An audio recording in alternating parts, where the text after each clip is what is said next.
Hello. Nice. Thanks so much for sparing us. Not at all. Do please come on in. Come and sit down. Alice. Sorry to keep you waiting. No, not at all. You're a future monarch. You've had a chance over more than 30 years now to observe our current monarch, the Queen. What, from the very particular perspective that you have as a future king, what has impressed you most about her? I think the Queen's duty and her service, her tolerance, her commitment to others, I think that's all been incredibly important to me, and it's been a real sort of guiding example of just what sort of a good monarch can be.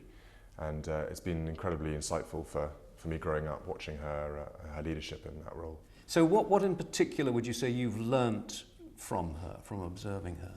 I think just the qualities that are essential for somebody in a leadership role. I think it's important to grow into a particular role with the right characteristics and the right qualities. And I think she's exemplified that in everything she's done.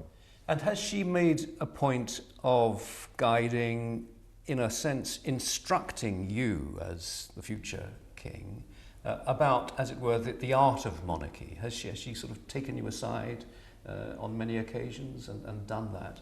She hasn't, no. She's more of a soft influencing, modest kind of instruction.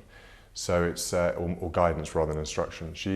I don't think she believes too heavily in instruction. She believes in finding your own path, but with very good examples and guidance around you to support you. And I think that's what she's found to be the most effective for herself, is the fact that she has been able to, over the since 1952, the many years, understand how best she can make an effect with her role. And I think it's all about finding your way with the right people, the right support, close family around you to guide you. And I think she sees that more important than instructing. And taking a very long-term view of things. I think there's an element of, there is a long-term view to look at. It's not short-term as much as in politics. It is more seeing a vision and having a role. And it's about representing timeless values. I think it's very important. It's you've got to mix the traditional with the modern, and I think that's something she's done extremely well.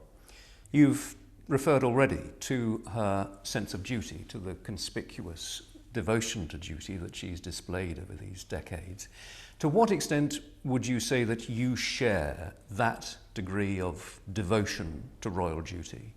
I think royal duty is extremely important. I think it's part of the fabric of what the royal family and any future monarch has, and it's something that is very important. And I take duty very seriously. I take my responsibilities very seriously. But it's about finding your own way at the right time. And if you're not careful, duty can sort of weigh you down an awful lot at a very early age, and I think you've got to develop into the duty role. It's something that I take very seriously, but with my family and with my role of air ambulance, for instance, I think there's a number of things I've got my fingers in many pies at the moment that I want to keep an eye on, and that will change as life goes on, and I'll take on more. You know why I'm asking you this. It's because there is an impression in some quarters that you are in some way a slightly reluctant royal. You will have seen, or I'm sure people will have told you about some of the stories, some of the headlines in recent weeks and months. Work-shy William, I think some of them have said. Yes. Now, there's also been criticism of the Duchess, of similar vein. How do you respond to that? Do you regard that criticism, that impression, as being a fair one? To be honest, I'm going to get plenty of criticism over my lifetime, and it's something that I don't completely ignore, but it's not something I take completely to heart. I'm concentrating very much on my role as a father. I'm a new father, and I take my duties and my responsibilities to my family very seriously, and I want to bring my children up as good people with the idea of service and duty to others, very important. But if I can't give my time to my children as well, then I worry about their future. Plus serving the community with the air ambulance. I'm very I find the air ambulance role very important to me. It's serving the community, working alongside extremely good professionals in the medical profession. And then there's my royal responsibilities, which I still keep going, and which, when the Queen decides that she's going to hand down more responsibilities, I'll be the first person to accept them. But clearly from what you're saying, this division of your life into these three components, the royal duty, air ambulance pilot, and your family, clearly that's very important to you. Now I wonder whether that division into these three parts, the fact that then you are not fully engaged at the moment in royal responsibilities, does that have the full agreement and endorsement of your grandmother, your father? Absolutely. My grandmother and my father are 150% supportive behind everything I'm doing, and Harry and Catherine. They very much understand, whilst my grandmother is still extremely active at the helm of the royal family as the monarch, my father is incredibly busy with his charitable activities and other responsibilities.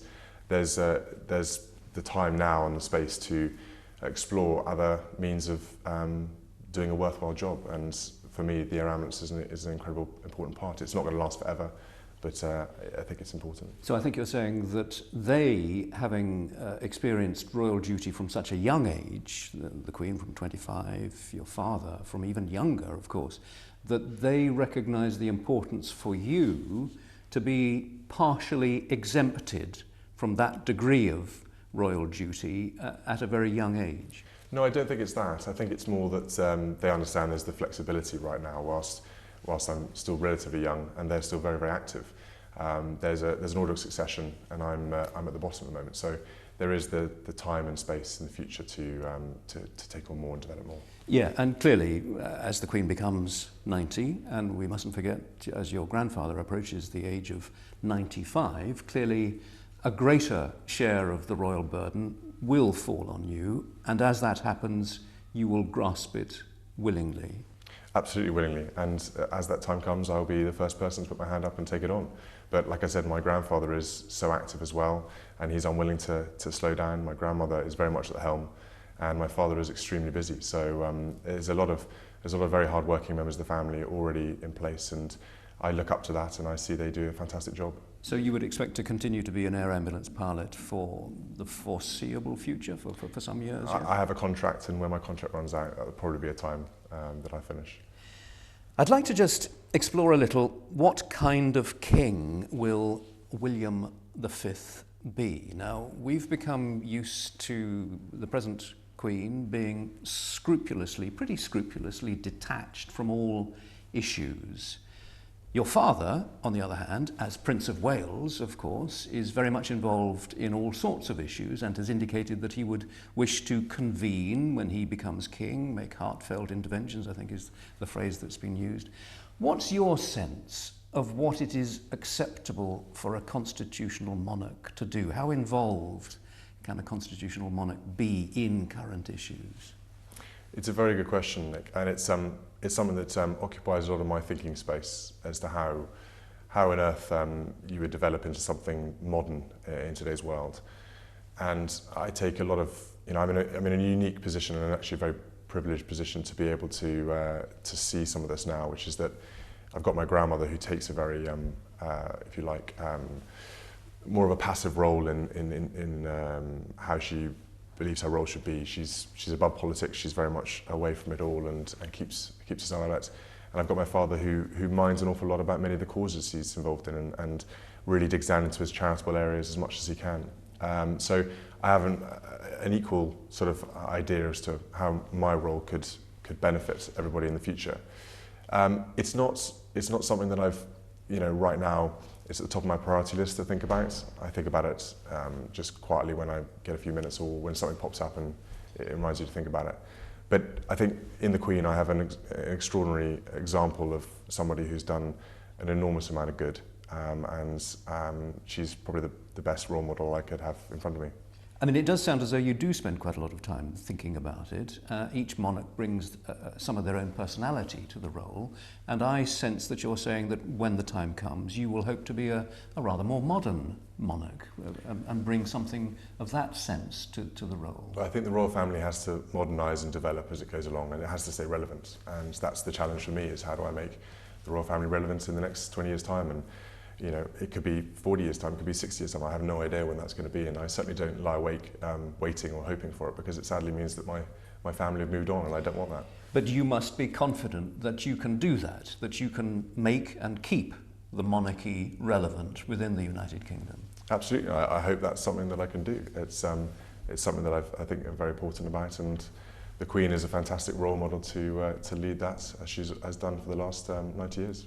Finally, I don't know if you recall at what age you were when you first got an inkling that you weren't part of a normal family. I wonder whether George has in any sense started to pick up on the fact that he's not part of an ordinary family, or whether you and your wife are starting to prepare the way for him realising who he is and what one day he will become. Well, as far as we're concerned, within our sort of family unit, we are a normal family. You know, I love my children the same way any father does, and I hope George loves me the same way any son does to his father. So we are very normal in that sense. And you know, George, there'll be a time and a place to bring George up and, you know, understand how he fits in the world. But right now, it's just a case of keeping a secure, stable environment around him, and you know, showing him as much love as I can as a father. William, thank you very much indeed. Thank you.